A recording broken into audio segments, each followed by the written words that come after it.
தமிழ் பேசும் அனைத்து நல் உள்ளங்களுக்கும் வணக்கம். இன்னைக்கு நம்ம பார்க்க போற கதை வந்து பார்த்தீங்க அப்படின்னா, my car does not like vanilla ice cream. அதாவது என் காருக்கு வெண்ணிலா ஐஸ்கிரீம் வந்து பிடிக்கல அப்படின்னு ஒரு கதை. ரொம்ப நல்ல ஒரு கதை. ஸோ இந்த வீடியோவை நமக்கு வழங்குறவங்க வந்து பை மோட் அப்படிங்கிற mobile app.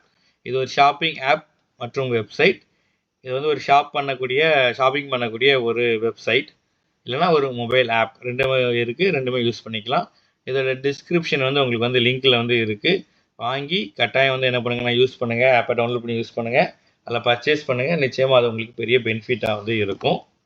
So general Motors அப்படிங்கிற ஒரு நிறுவனத்துக்கு ஒரு கம்ப்ளைண்ட் லெட்டர் வருது. அந்த கம்ப்ளைண்ட் லெட்டரில், ஐயா, நான் உங்கள்கிட்ட ஒரு கார் வாங்கியிருக்கேன்.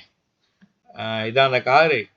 என் காரு வந்து வெண்ணிலா ஐஸ்கிரீம் வாங்கின அன்னைக்கு மட்டும் ஸ்டார்ட் ஆக மாட்டுக்கு, மற்ற ஐஸ்கிரீம்லாம் வாங்கினா வந்து ஸ்டார்ட் ஆகுது அப்படின்னு வந்து கொடுத்துருக்காங்க. ஸோ இதை பார்த்த உடனே அந்த கம்பெனியோட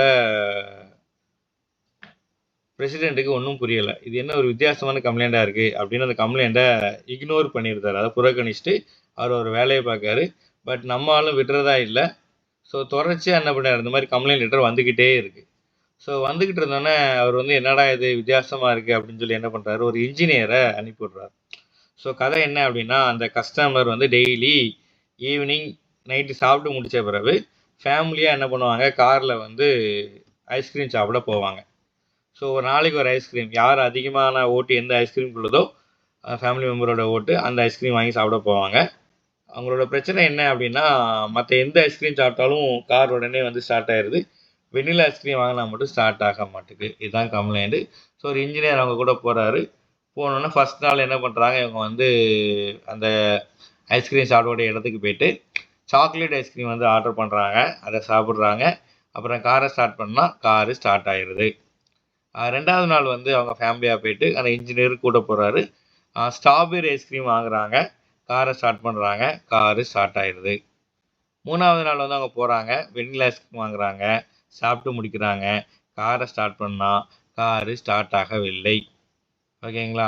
ஸோ அந்த ஃபேமிலி மெம்பரும் அந்த கம்ப்ளைண்ட் கொடுத்த அந்த கார் ஓனரும் சொல்கிறாங்க, பார்த்தீங்களா சார், நாங்கள் சொன்னோம்ல சார், வெண்ணிலா ஐஸ்கிரீம் வந்து வாங்குற அன்னைக்கு, அதை சாப்பிட்ற அன்னைக்கு காரு ஸ்டார்ட் ஆக மாட்டுக்கு.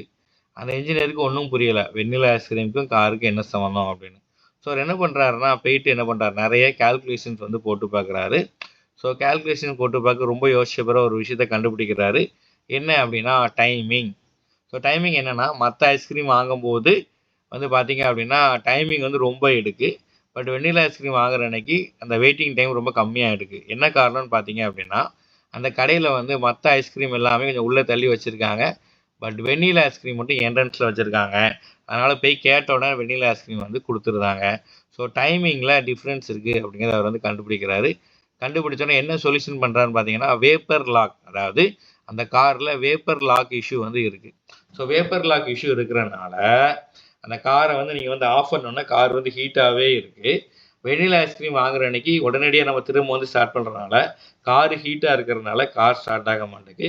அதே இது பார்த்தீங்க அப்படின்னா, நம்ம வந்து ஸ்ட்ராபெரி ஐஸ்கிரீமோ சாக்லேட் ஐஸ்கிரீமோ வாங்குற அன்னைக்கு அந்த டைமிங் வந்து கொஞ்சம் எடுக்கு. அதாவது அவங்க ஸ்ட்ராபெரி ஐஸ்கிரீமும் சாக்லேட் ஐஸ்கிரீமும் கொஞ்சம் உள்ளே தள்ளி வச்சுருக்கனால கொண்டு வர டைமிங் எடுக்கு. அந்த டைமிங்கில் கார் வந்து கூல் ஆயிடுது. ஸோ இந்த விஷயத்தை வந்து கண்டுபிடிக்கிறாரு. கண்டுபிடிச்சி வந்து சரி பண்ணுறாரு. ஸோ இந்த கதையில் ரொம்ப முக்கியமான விஷயம் என்னென்னா ஃபீட்பேக்.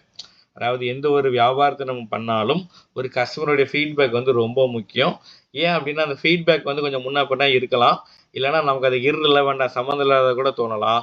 பட் அவங்க சொல்லக்கூடிய ஃபீட்பேக்லேயும் நம்ம பிஸ்னஸ்க்கு தேவையான கட்டாயமான ஒரு பாயிண்ட் வந்து இருக்கும் அப்படிங்கிறத கற்றுக்கணும். அதே மாதிரி நம்ம லைஃபுக்கும் சரி, எய்த்தாப்பில் இருக்கிறவங்க நம்மளை பற்றி சொல்லக்கூடிய கருத்துக்களில் அந்த வார்த்தைகள் முன்ன பின்ன இருக்கலாம். அந்த டோன் முன்ன பின்ன இருக்கலாம். பட் அதுலேயும் நம்ம லைஃபுக்கு தேவையான, வாழ்க்கைக்கு தேவையான, வாழ்க்கையில் முன்னேற்ற பாதை கொண்டு போகக்கூடிய வழிகள் இல்லைனா வந்து ஐடியாக்கள் கட்டாயமாக இருக்கும். இதுவரை இந்த வீடியோவை ரொம்ப பொறுமையாக உட்காந்து பார்த்ததுக்காக உங்கள் எல்லாத்துக்கும் நம்ம சேனல் சார்பாக நன்றியை வந்து தெரிவிச்சுக்கிறோம்.